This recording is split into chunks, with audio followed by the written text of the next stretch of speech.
All right. So we're reading The Way of the Pilgrim, and we've got a little bit going on in the Philokalia. And so I was just going to do one verse from the Philokalia to start, and then we'll jump in and pick up with the adventure of our pilgrim. And Arnav, just some background. This is kind of a story of a pilgrim, a Christian pilgrim who tries to find out, what does the scripture mean, the Bible mean, when it says pray without ceasing? So he goes on this trek, and he gets a series of books called the Philokalia, or the Love of Beauty, from one of his teachers, and he begins reading that. And so he references these essays every now and then in the book. And so part of the class, we've been reading the book, and then when he references an essay, I try and go find it from the Philokalia, and then we'll spend some time reading it. We kind of fell under the truck a little bit 2 weeks ago because it was a very long writing. It has 100 paragraphs, and some of it was using very specific Christian lingo. And so it was kind of, we were slogging to get through it. So we decided, instead of focusing entirely on that we'll do a hybrid between the two, spend some good time in the story, and then grab a little bit from our Philokalia. And so we're looking at the writings of Theolyptus, Metropolitan of Philadelphia. So he lived, I guess, like in the 1200s, and he wrote these 100 points of prayer, points of prayer that are important to practice. And so we're on the fifth one here. And it says, if you struggle to keep the commandments, persisting in the paradise of prayer, and cleaving to God through continuous recollection of him, then God will release you from your self-indulgent proclivities of the flesh, and from all sensory impulsion, and from all forms engraved upon your thought, rendering you dead to the passions and to wrongdoing, and he will make you a participant in divine life. Which is an amazing thing from a Christian perspective. One, because this is just pure Vedanta at this point. He says, so if you struggle to keep the commandments, keep your virtue alive. And virtue, Ramakrishna and Vivekananda defines as anything that leads toward union, anything that leads you to see oneness with others, harmony between you and other. And so anything that leads to union is virtue, and anything that leans toward or requires multiplicity, anything that goes toward the idea of self as a body-mind, is going to be vice, is going to be problematic in the long run. And so, we should be struggling to see and recognize and come to know our union with all things, our oneness with all things. So if you struggle to do that, and you persist in the paradise of prayer. Now, this is such a lovely way of saying that, because, in turn, the kingdom of God lies within, from the Christian scriptures. And in Vedanta also, always telling us to dive deep, O mind, turn inward, find the shrine of the heart, find the cave of the heart, find the heart center, and just go inward to this space. And this is where paradise is regained. Because going here is coming out of mind. It's a silent mind process to move your sense of being from thought, from the noise of the mind, to heart, which is the seat of Satchitananda. The emanation of the soul through love, through wisdom, and through existence. And so to move our center of living out of thought and into heart, and in the stillness of heart, the quiet of heart.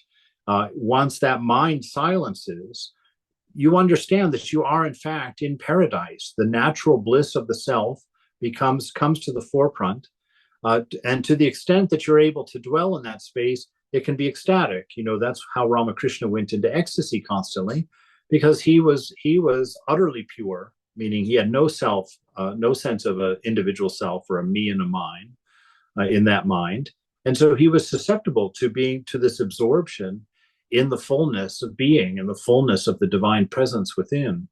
And so paradise, the Garden of Eden, lies within ourselves. And the means of getting there, of course, is fighting the cherub with the flaming sword, according to Genesis, which is desire. And so overcoming our desire, we move back into paradise.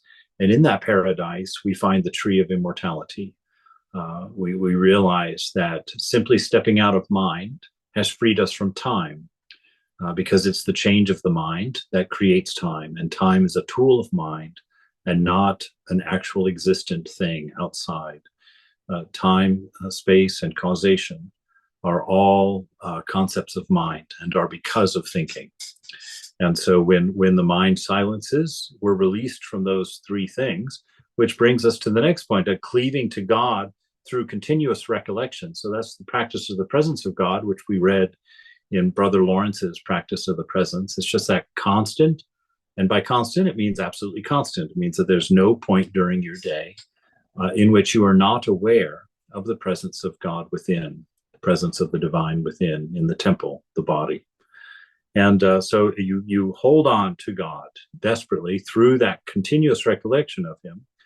Then he will release you from the proclivities of the flesh. He'll release you from the idea of being a body and mind, to where you were constantly in slavery to the needs of the body. The body says, I'm hungry. And you're like, for what? What can I make you? You know, oh, you don't want fish. Okay, well, let me go buy some hamburger. No hamburger. Oh, you're vegetarian. Okay, so let me go find something. You know, that we're constantly working for the body, just doing whatever it needs. And the mind is even worse. You know, God forbid we let the mind get in a bad mood or not have something it desires. We just are constantly bending over backwards. And so by identifying this cave of the heart, this shrine of the heart, by undergoing the process, which can take it'll take as long as your earnestness demands, to move into that heart space, to come out of mind, to see your separation, to understand the distance between the observer and the body and mind. If you can hold that space, God releases you from the pull and control of the body and the constant nagging of the mind. And from all, what's he say, from all sensory impulsion, because you'll realize now that they have nothing to do with you. So the senses of the body rise. They don't necessarily get your attention. You know that the body's the body and it is not you. And so you can make a choice to indulge it or not. You're not under its control anymore. You're not under its compulsion. And from all forms engraved upon your thought. What does that mean? That means all of your samskaras. By stepping out of mind, you free yourself of the idea of past. And that freedom from past is the freedom from samskara. And so you're approaching a point of true freedom as Vivekananda defines it, freedom from desire, which means you're not impelled or compelled to do anything. Everything becomes a matter of inspiration, spontaneous inspiration, the movement of the divine, if you want. God, finally, being recognized as the doer within the body. So freeing you from all sensory impulsion, from all forms engraved upon your thought, and rendering you dead to the passions and to wrongdoing. You're just not interested in it anymore. Once you're not a body, all the desires of the body are rather uninteresting. They're rather mundane and repetitive. And you begin to see them for what they are. And you're enjoying a much more fulfilling bliss, and a bliss that's not conditional. You're enjoying a company, a companionship of the divine, which at first starts as imagination, but it doesn't last as imagination for long. You begin to realize that the presence is actual and that your imagination, you were imagining a real thing. And through imagining that real thing, you made space for recognition of that reality. So it carries you farther beyond that. And he says, and then he will make you a participant in divine life. Divine life is this spontaneous life, a spontaneous wisdom that is always present, that's infinite to you and available to you, not referentially, but spontaneously as it's needed. That you have the ability to live a perfect life because you have access to this infinite wisdom that is your nature, that's not relational, doesn't get stored in the mind as objects, but is instantly available to you through the self, and that act of freedom, the fact that you're not under compulsion. So selfishness is not part of your ideal, because selfishness comes from identity with body mind. So you're finding that liberal freedom of existence, where divine life takes charge, you work through inspiration alone. There's no desire behind it. There's no planning or need behind it. There's no hunger behind it.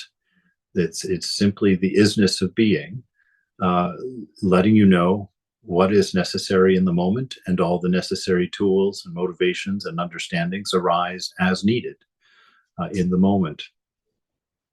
So he says a sleeping person looks like one dead so far as his bodily activity is concerned, and yet he is alive thanks to the cooperation of his soul.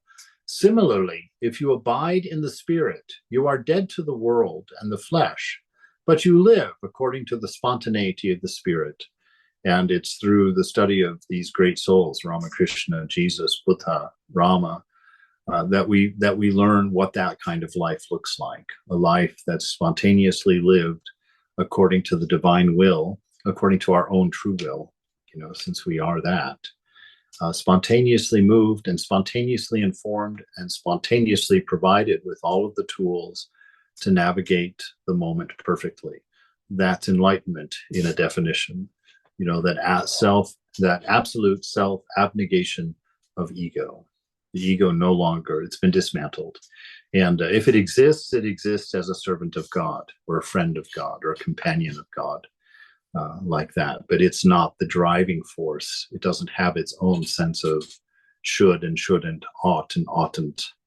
It also is simply listening for the divine presence, for its own opinions, for its own ideals. All right, so that's number 5. And now we'll go over and pick up with our Pilgrim. And we are on, in my book, page 76. Usually somebody will pop it into the chat as far as where that is. Now we're starting on the paragraph that starts from time to time. So he's met a blind man, and he's teaching him about interior prayer and reading to him the Philokalia. And this man has been a practitioner of it. So they're just enjoying some time together. And let me see here. So the blind man listened closely to all of this teaching that he was giving him from the Philokalia, and began eagerly to do with his heart what I had shown him. And he spent a long while at it, especially during the nighttime at our halting places. In about 5 days' time, he began to feel the warmth very much, as well as happiness beyond words in his heart. A great wish to devote himself unceasingly to this prayer, which stirred up in him a love of Jesus Christ.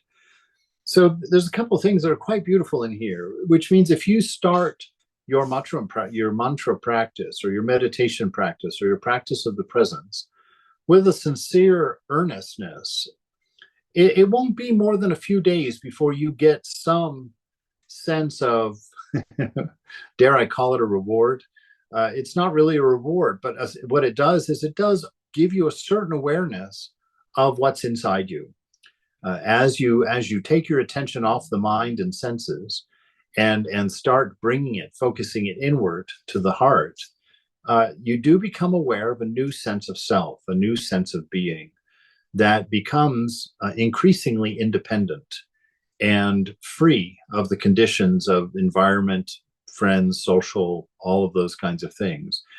Your self-worth begins to find its true value in the sense of its connection with this divinity within. And so it's not a year, it's not something that you have to slog for 30 years before you get any understanding of the truth of it.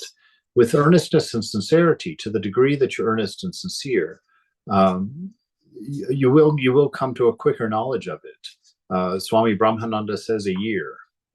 He says, if you don't have a lasting sense of bliss after a year of doing your practice, come back and slap me. That's what he told one of the young brahmacharis who had come to him. And so this is the promise of the Lord, of the divine. I personally am not interested at all in a system of beliefs, a system of theories, a system of philosophies. Spiritual life is life. And if it's not practical, and if it's not touchable, and if it's not experienceable, then it's for somebody else in my mind. I'm interested in knowing the beloved, and I'm interested in having that relationship real. I'm not interested in a make-believe situation. I endured it for a while, for probably more than half my life. But at this point, it's time for things to be as they are and not as we imagine them to be. And so this is the promise of practice. If you do it, and you do it with sincerity and earnestness, these things are not ideas and they are not philosophies. These things are a description of reality, and you will touch it. You will see it if you haven't already. From time to time, he saw a light, though he could make out no objects in it. And sometimes, when he made the entrance into his heart, it seemed to him as though a flame, as of a lighted candle, blazed up strongly and happily in his heart, and rushing outward through his throat, flooded him with light. And in the light of this flame, he could see even far off things. And this did indeed happen once. We were walking through a forest, and he was silent, wholly given up to the prayer. Suddenly he said to me, "What a pity! The church is already on fire. There, the belfry has fallen." "Stop this vain dreaming," I answered. It is a temptation to you. You must put all such fancies aside once. How can you possibly see what is happening in town? We are still 7 or 8 miles away from it. So, you read that little paragraph there as a Vedantin. If you've read Raja Yoga by Ramakrishna, by Vivekananda, you can see he just listed off some of the things that are possible through the practice of Raja Yoga, through this deep mind meditation, stilling the mind. And this light inside, Vivekananda had that even as a boy. He told Ramakrishna one time, "Oh, the way that I fall asleep at night, I put my attention on the tip of my nose, and I'm bathed in this light of peace." And Ramakrishna was of course went into ecstasy at that description. It was like, oh my gosh, this man as a boy was experiencing this divine light from within. It's that light of consciousness. It's the light that lights your dreams. You become aware of that interior light, and the nature of it is pure love. And that pure love, as Vivekananda says, is the only motivating force in the universe, which means it's more powerful than electricity. I mean, if you are able, if at some point you will be able, all of us will be able to touch that bare source within, and you'll be hit like you've touched a high voltage wire. It will overwhelm your body mind and punch you into Ramakrishna's vision of oneness, this unity that love binds, that love creates, that love is. And so here we see this blind man seeing this inner light and being completely absorbed in it, and enjoying some of the spiritual gifts that come because of it. And there's a whole thing about that. For Ramakrishna, there's no interest in spiritual gifts like that.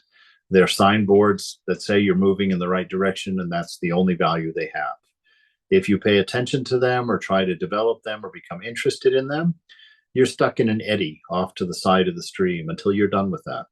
So it's a distraction from spiritual life. If they do come, if you do happen to have or see or experience some of these interesting things. But he gets our pilgrim tells him pretty straightforwardly, you've got to put all these fancies aside. Even though they're not fancies, he thinks they're fancies for this guy right now, and he's about to get proved wrong, I suppose, when they walk into town and see the belfry burned. But at the moment, the teaching he's giving is still sound teaching, even if at this point he knew that it was real.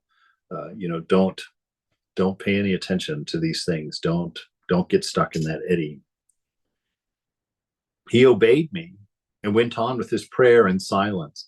All right, there's a reference to a great disciple following the guru, even though he could have argued, no, this is real. I'm seeing this. I know this is happening. He doesn't argue at all. His guru told him to stop with these fancies and put himself back into his main mantra and his meditation. And so immediately he does it. Toward evening, we came to the town, and there, as a matter of fact, I saw several burnt houses and a fallen belfry, which had been built with ties of timber, and the people crowding around and wondering how it was that the belfry had crushed no one on its fall. As I worked it out, the misfortune had happened at the very time that the blind man spoke to me about it, and he began to talk to me on the matter. You told me, said he, that this vision of mine was vain. But here, you see things really are as I saw them. How can I fail to thank and to love the Lord Jesus Christ, who shows me his grace, even to sinners and the blind and the foolish? And I thank you also for teaching me the work of the heart. Love Jesus Christ, said I, and thank him all you will, but beware of taking your visions for direct revelations of grace, for these things may often happen quite naturally in the order of things. The human soul is not bound by place and matter, right? Because place and matter belong to mind, and soul is transcendent to mind, right? Well, not pure mind, but soul is transcendent to active mind, right? Pure mind and Brahman are one and the same. So pure mind and soul are one and the same. The human soul is not bound by place and matter. It can see even in the darkness and what happens a long way off, as well as things that are near at hand. Only we do not give force and scope to this spiritual power.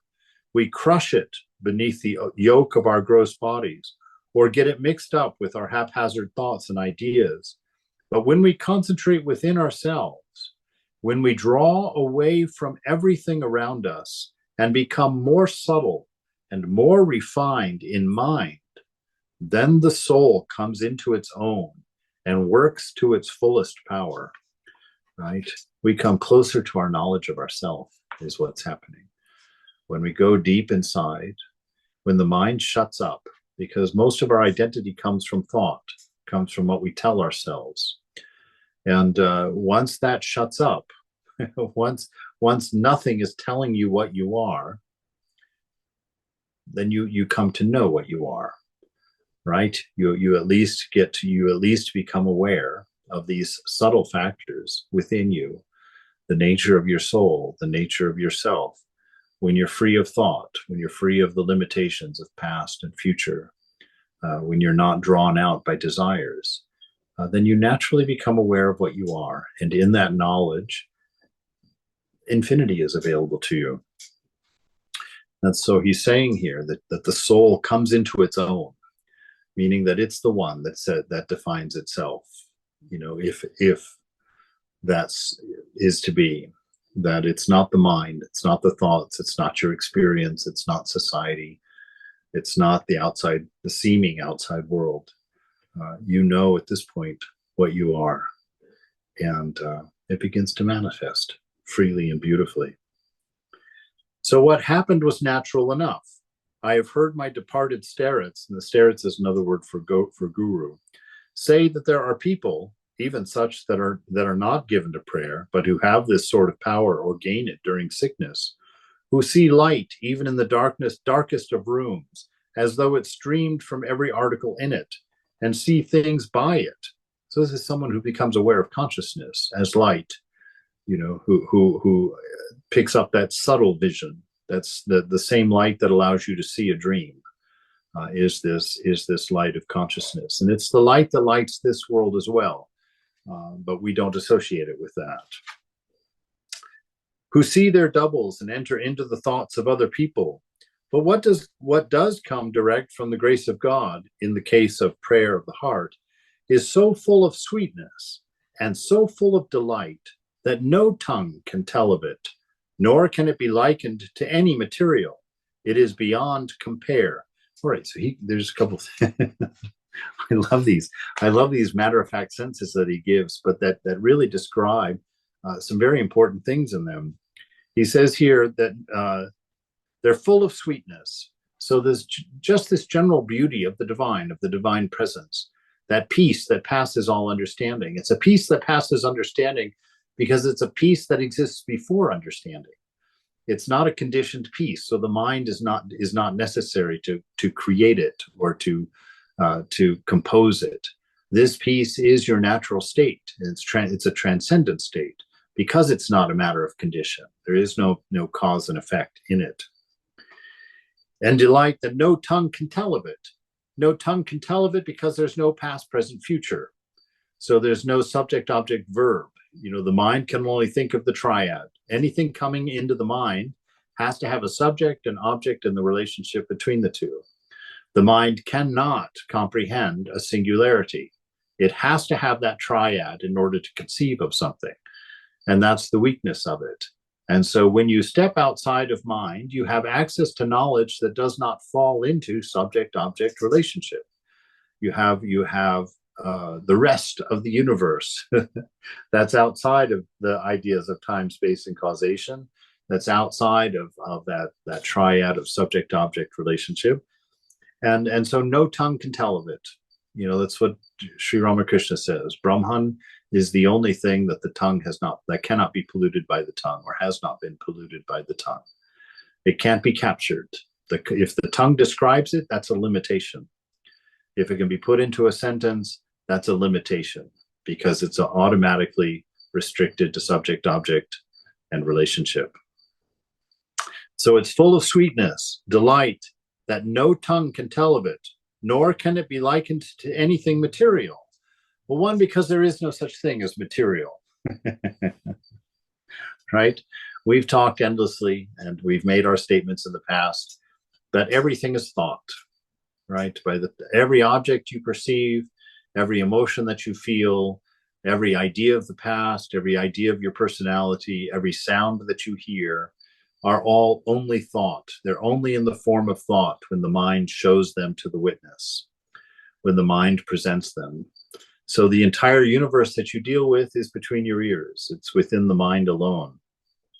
And you, of course, at these lower levels, when you're identified with body-mind, you're identified with a small segment of the universal mind. You're identified with a small corner that is yours to use. But in reality, as you transcend your limitations, you have access to that universal mind and the knowledge of Brahman, which, you know, of course, is a bit down the road, perhaps. So, but you're no longer likened to anything material. You're no longer drawing your sense of being from a material world that's within time. You're drawing from something transcendent, something that's outside of time, immortal, something that's outside of desire or lack or limitation, absolute freedom. It is beyond compare, which is saying what? It's not relational. You're not in the relative world in silent mind. You are not in mind, and so by not being in mind, you are no longer relative. You are part of the absolute, the unchanging absolute Brahman, right? And of course, ego can still exist at that sense. You're not merged completely. Otherwise, it's just absolute silence and absolute oneness.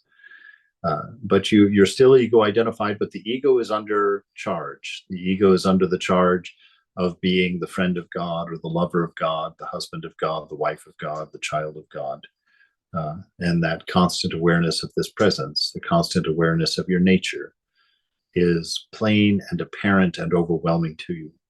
So it's impossible to act contrary to your nature, contrary to love, contrary to wisdom, contrary to being, which is conscious, being consciously aware of awareness.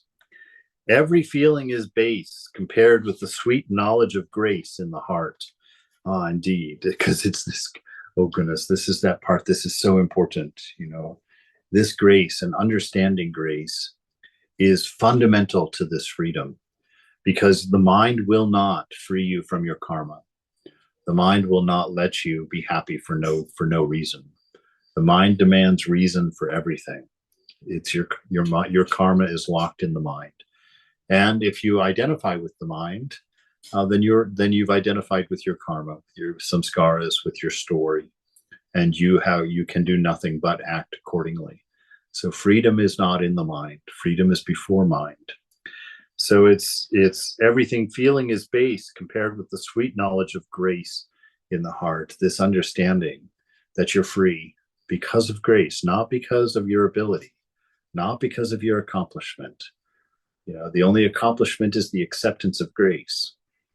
And it's a little bit of a catch-22 in some regards, because, you know, in order to truly accept infinite grace, it requires a sense of infinite humility on your part. You absolutely have to know all the way down that you can't do it, that you're not smart enough, you're not gifted enough, you're not focused enough, you're not spiritual enough, You give up any sense of acting out of a particular space, because you simply know that this can't be true. This is a dream, and I'm the dreamer and not the dreamed. And so that is submission to grace. It's letting go of even your story, even what you think you are. It's letting go of that and letting yourself be defined by the experience of the moment, by isness. So everything is based, compared with the sweet knowledge of the grace in the heart. And this in the heart is important, because by in the heart means in the envelope of the unconditioned love of God, right? And this, because when people, I know that, like, between the Church of Christ and the Baptists growing up, there used to be these debates every now and then. And because the Baptists believe in salvation by grace alone, they would posit that you once you've been saved, you can't be lost. So it's not dependent on how you act. You can do whatever you want. You're saved. You've done it. And of course, the Church of Christers were way too nervous to admit that. They're like, "Oh goodness, no! You have to live the life." And in the Church of Christ, not even the front row is going to get to heaven. so it was always this big conversation. This is the solution to that conversation. You see, an absolute knowledge of grace comes from an absolute rooting in an unconditioned love. It's that love, that unconditioned love, that will prevent your grace from becoming license. The grace does not mean you can do as you want. Grace means that you are free of want. And so you do as you are divinely prompted by your nature, by what you are.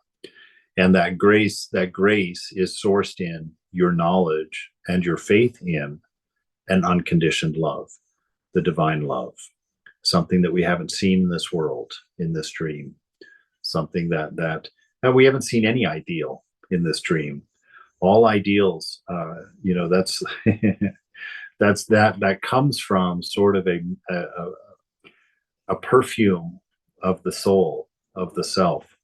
All of our sense of ideals comes from this innate, intuitive knowledge of our divine self, right? Because there's a lot of things involved in spiritual life that we know of conceptually that don't exist in the material world.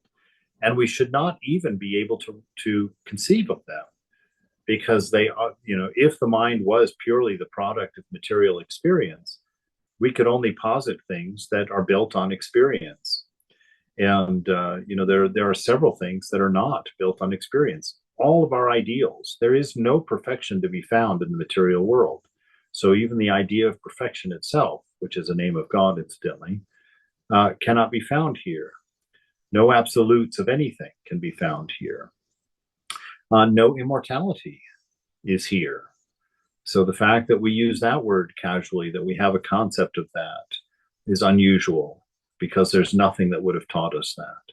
Infinity is another one of those things. Nothing is infinite in the universe. Infinity is replicated by putting things in circles. That's why everything in the created world comes down to orbits, little circles, because that's the closest representation of infinity in the finite that you can come up with, is a circle. There's no beginning and no end. It just continues round and round.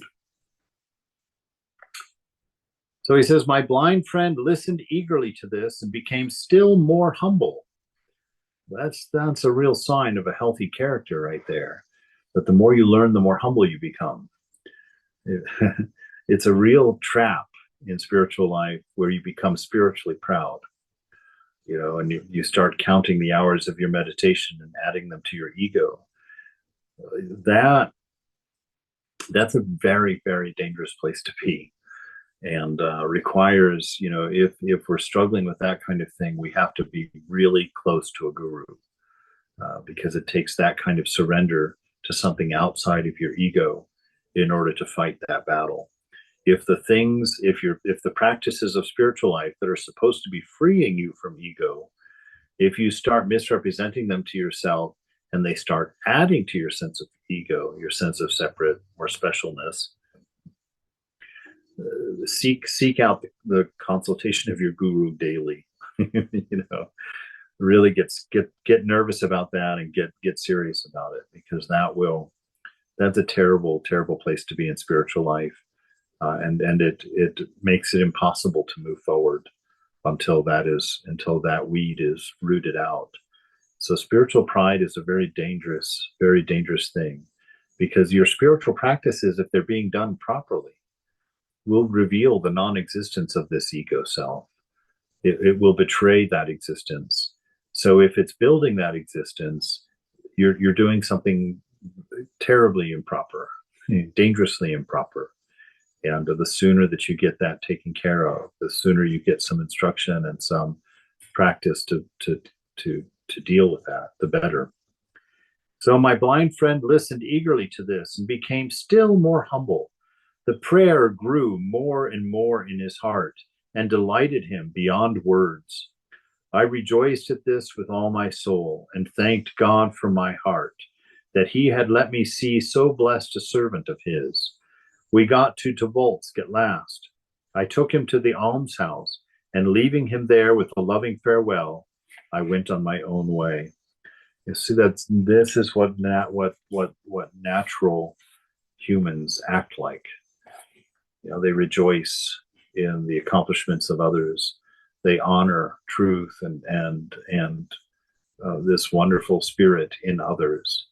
You know, there's no jealousy, no sense of like, wait a minute, I'm the teacher. Don't you start saying things like that, you know, but he as the pilgrim, you know, has such a deep appreciation and is thankful to God that he even got to meet this guy. So he was the guru, you know, and he gave such accolades to the student and such a deference to the student. He had no concern of his own respect or his own identity as the teacher. So it's really beautiful in a lot of ways here. It gives us kind of it speaks beyond what it's teaching us. You know, you could sit and think about some of these things for a long time and learn a whole lot of stuff that's not in the book. So he goes on his own way. I went along without hurrying for about a month, and with a deep sense of the way in which good lives teach us and spur us on to copy them. I read the Philokalia a great deal, and there made sure of everything I had told the blind man of prayer. His example kindled in me zeal and a thankfulness and a love for God. That's holy company. Ramakrishna says the fastest way to God is holy company. For this precise reason, you get a glimpse of what a real human being looks like. Someone who's truly human, who's not partly animal. You know, when we identify with body mind, we become partly animal. And to the degree that you identify with body mind, you are animal. You're run by instincts, you know, of the flesh and of the mind. But the transcendent, that's the specialty of humanity, is the transcendence, the ability to rise out of name and form, the ability to put aside distinction and categorization, and to become truly human, to become that one with God, that divine self.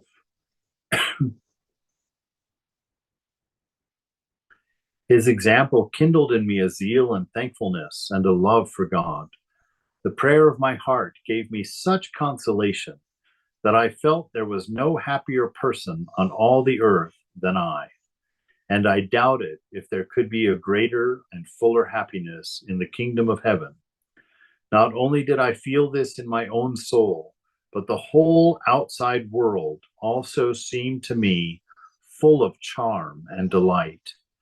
Everything drew me to love and to thank God. People, trees, plants, animals, I saw them all as my kinsfolk. I found in all of them the magic of the name of Jesus.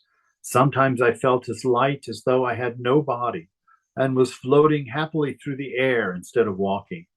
Sometimes when I withdrew into myself, I saw clearly all my internal organs and was filled with the wonder at the wisdom with which the human body is made. Sometimes I felt as joyful as if I had been made Tsar. And in all such times of happiness, I wished that God would let death come to me quickly and let me pour out my heart in thankfulness at his feet in the world of spirits. all of the saints will give us a beautiful paragraph like that about what the experience of knowledge is, what it is to be what you truly are, not what you think you are, not what you're told you are, but to allow that inner experience to define you as you are. But there's no greater joy than that.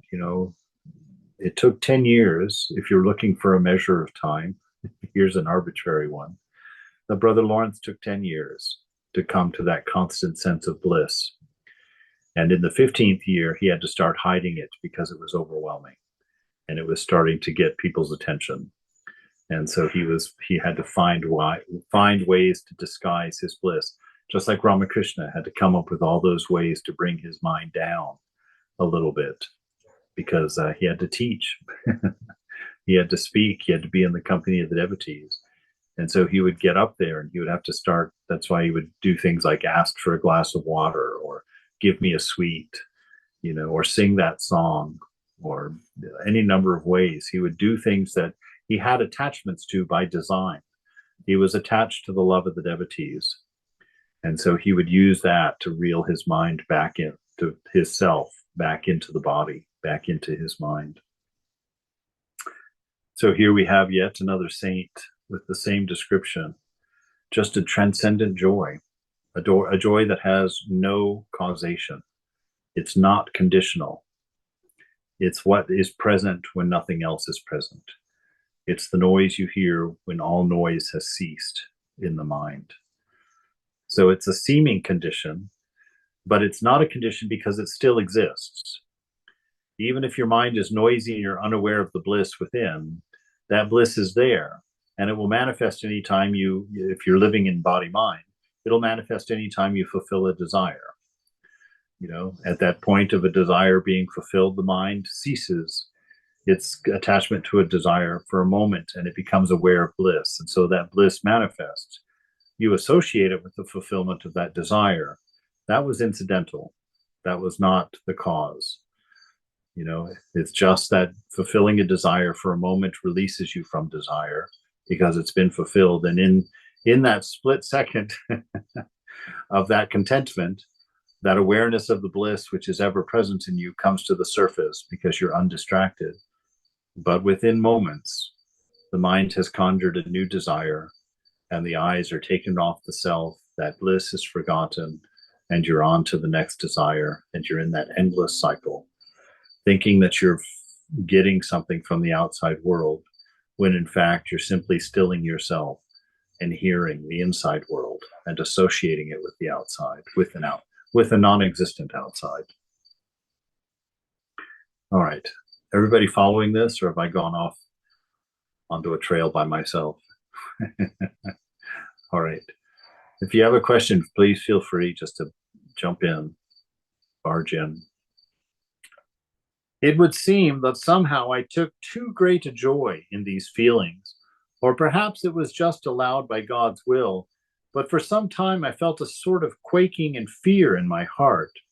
Was there, I wondered, some new misfortune or trouble coming upon me, like what happened after I met the girl again to whom I taught the prayer of Jesus in the chapel?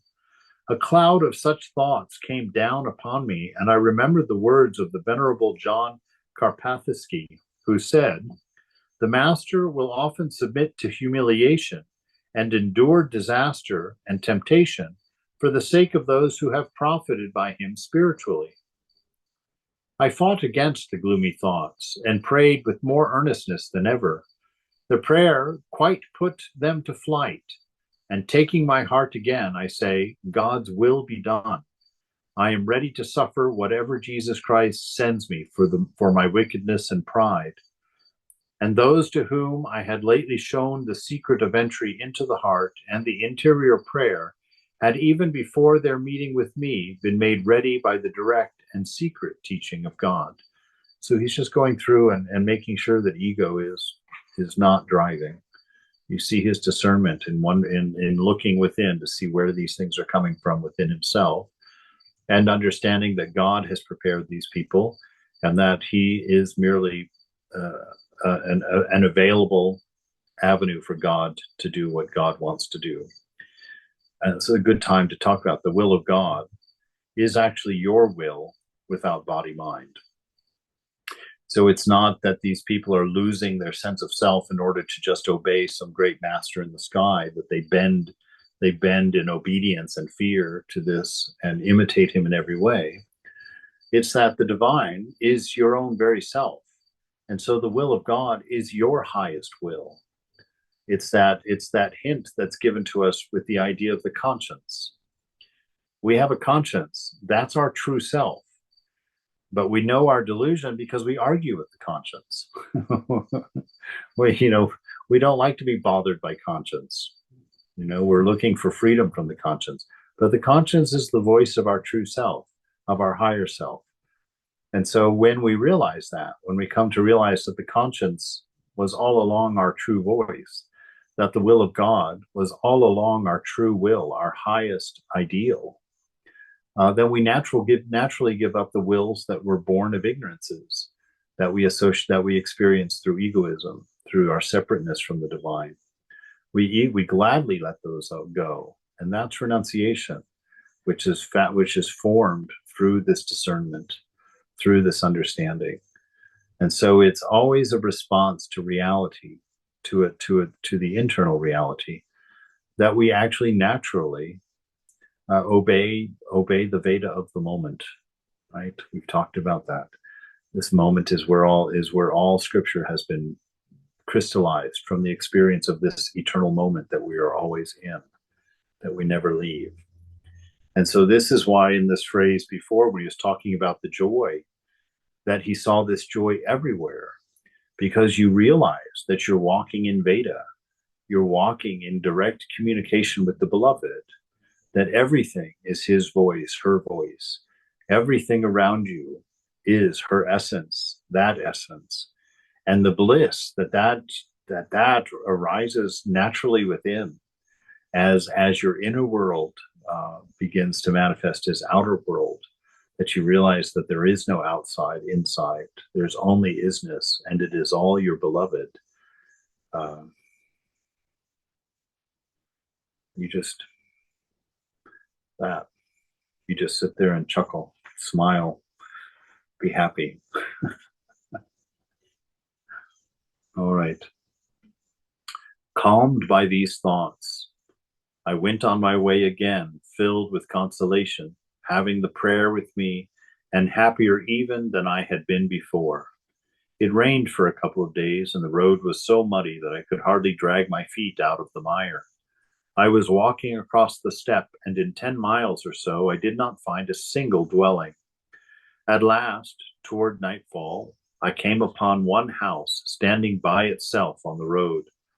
Glad was I to see it, and I thought I would ask for a rest and a night's lodging there, and to see what God sent for the morrow. Perhaps the weather would get better. As I drew near, I saw a tipsy old man in a soldier's cloak sitting on the Zavalina. I greeted him, saying, "Could I perhaps ask someone to give me a night's lodging here?" "Who else could give it to you but me?" he shouted. "I'm the master here. This is a post house, and I am in charge of it." "Then will you allow me, sir, to spend the night in your house?" "Have you got a passport? Give me some legal account of yourself." I handed him my passport, and holding it in his hands, he again asked, "Where is your passport?" "You have it in your hands," I answered. "Well, come into the house," he said. He put his spectacles on, read the passport through, and said, "All right, that's all in order. Stay the night. I'm a good fellow, really. Have a drink." "I don't drink," I answered. "I never have." "Well, please yourself, I don't care. At any rate, have supper with us." They sat down to table, he and the cook and a young woman who also had been drinking rather freely, and asked me to sit down with them. They quarreled all through supper, hurling reproaches at each other and in the end, coming to blows. The man went off in the passage and to his bed in a lumber room. The cook began to tidy up and wash up the cups and spoons, all the while going on with some abuse of her master. And I took a seat, thinking it would be some time before she quieted down. So I asked her where I could sleep, for I was very tired from my journey. I'll make you up a bed, she answered, and she placed another bench against the one, and under the front window spread a felt blanket over them, and gave me a pillow. I lay down and shut my eyes as though asleep for a long time, while yet the cook bustled about. But at last she tidied up, put out the fire, and was coming over toward me. Suddenly the whole window, which was a corner in the front of the house, frame, glass, and splinters of wood, flew into shivers, which came showering down with a frightful crash. The whole house shook, and from outside the window came a sickening groan, and shouts and noise of struggling. The woman sprang back in terror into the middle of the room and fell into a heap on the floor. I jumped up with my wits all astray, thinking the earth had opened under my feet. And the next thing I see is two drivers carrying a man into the house so covered with blood that you could not even see his face. And this added still more to my horror. He was a king's messenger who had galloped here to change horses. His driver had not taken the turn into the gateway properly. The carriage pole stove in the window, and there was a ditch in front of the house. The carriage overturned, and the king's messenger was thrown out, cutting his head badly on the sharp post. He asked for some water and wine to bathe his wound. Then he drank a glass and cried, "Horses!" I went up to him and said, "Surely, sir, you won't travel any further with a wound like that." "A king's messenger has no time to be ill," he answered, and galloped off. All right, well, a little bit of drama there. Who knows where that's going to end up? But it'll be all right. We'll read one more paragraph here to bring us into it. The drivers dragged the senseless woman into a corner near the stove and covered her with a rug, saying she was badly scared. She'll come around all right. The master of the house had another glass and went back to bed, and I was left alone.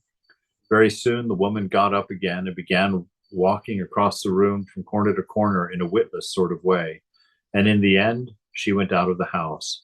I felt as though the shock had taken all the strength out of me, and after saying my prayers, I dropped asleep for a while before dawn. All right, so it's a good place to stop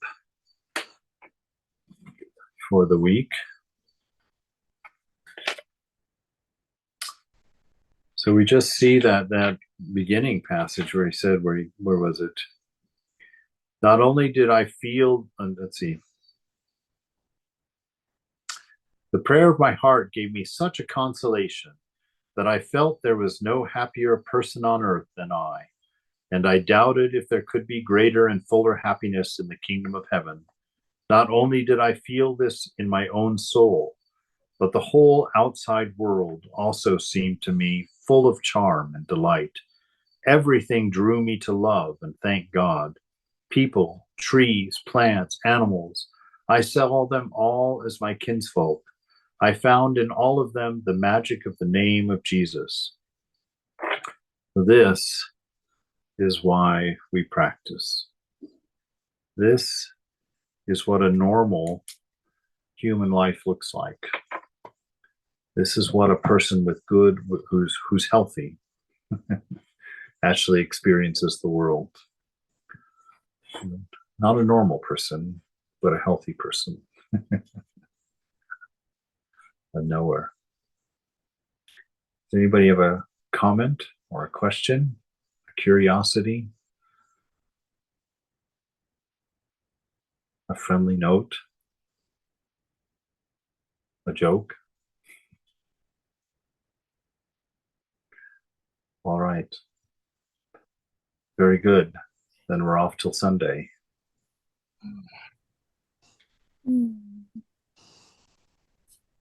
Be well. Thank you, Swami. Thank you.